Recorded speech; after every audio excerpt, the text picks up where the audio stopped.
Hey everyone, it's Zach with Palantir Research. As most of y'all know, after Q1 2023's earnings report, there was a lot of activity we've seen in Palantir stock price, which hasn't been around for a long time. But because of this earnings, we saw some foundational events that will influence Palantir as a company throughout the rest of 2023 and into 2024.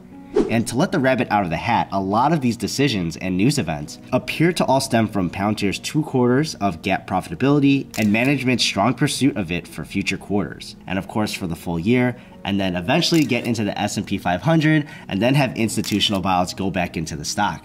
So first, Palantir had their largest free cash flow quarter of $187 million.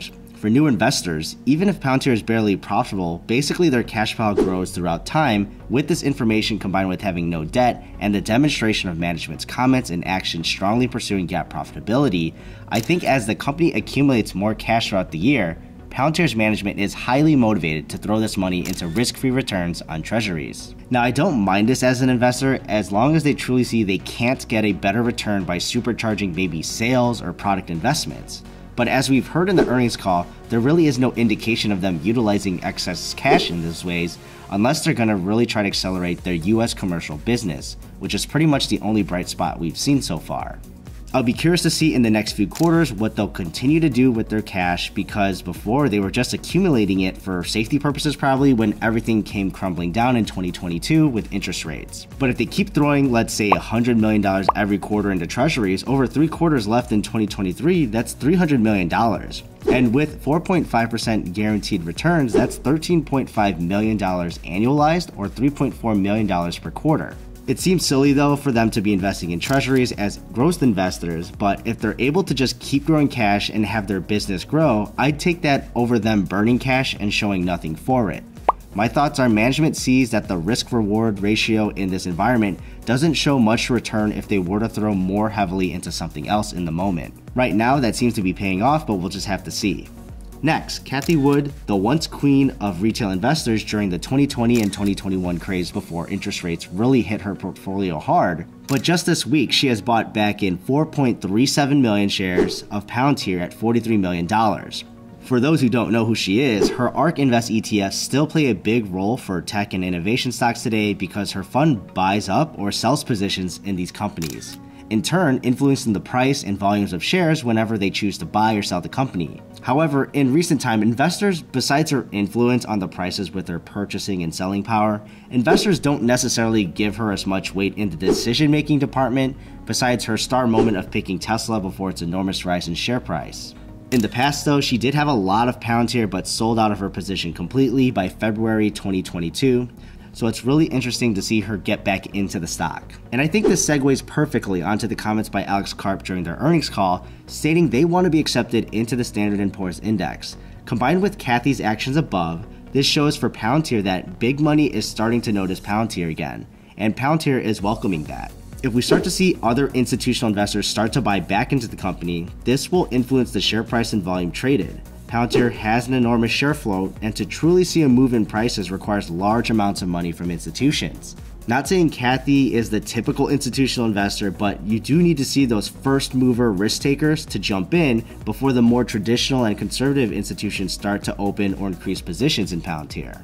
More than Cathie, I think the biggest influence for any more institutional buys is the closer Palantir gets to S&P index inclusion, which is basically if they maintain their GAAP profitability. So once Palantir has met all the criteria and is accepted, institutions will be forced to buy Palantir to ensure their index products are accurately reflecting the weighting of all companies in the index.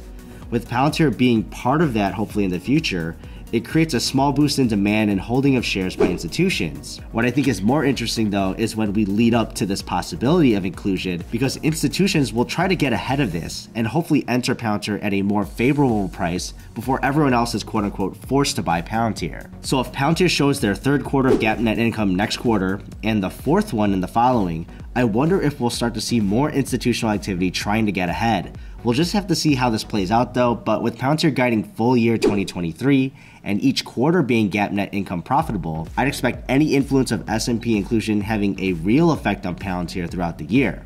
Now, the magnitude of it, I don't know. But regardless, even if the share price stays the same or doesn't really move that much, having that rock of institutions holding makes a big difference for a stock. Next, we've seen lots of articles nitpick this small detail in their earnings report, but Palantir sold all of their gold. They first bought this gold in 2021 for $50.9 million and sold them in 2023 for $51.1 million.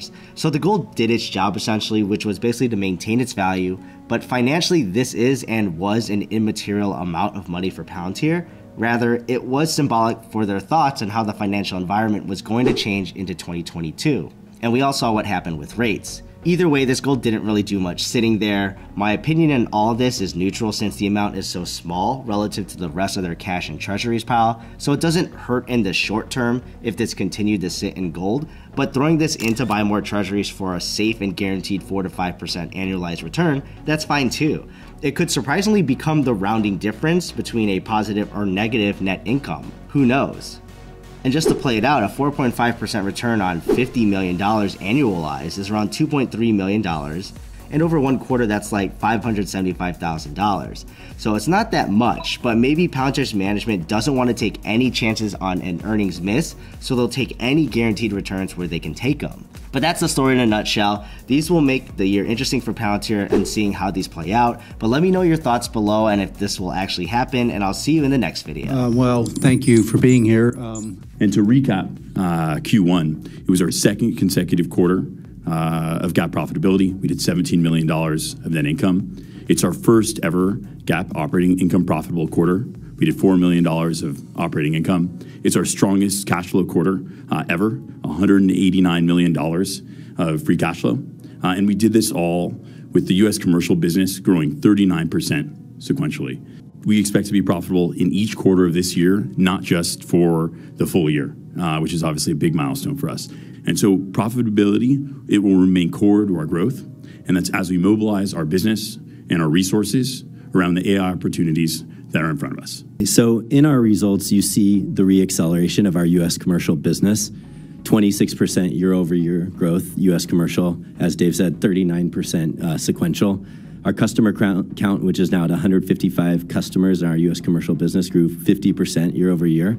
And the TCV closed in Q1 grew 170% year-over-year. That's on the back of pilot conversions, new pilots starting, and expansions at customers, as I highlighted earlier. The U.S. commercial business is really driving our business forward and sort of where our focus is. And it did reaccelerate significantly in Q1, right? It was 26% year-over-year growth, 39% sequential.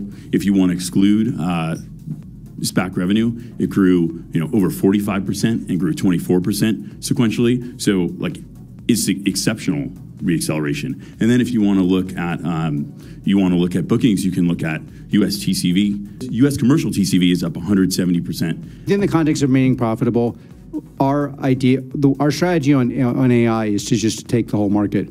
We have no pricing strategy. We're going to create a lot of value. We're going to get hundreds of customers, and we will price it as we go. You're my favorite investors. I say it every call. A lot of the decisions we make are made because we are in full alignment with you. There's a tendency among elites to overlook your knowledge.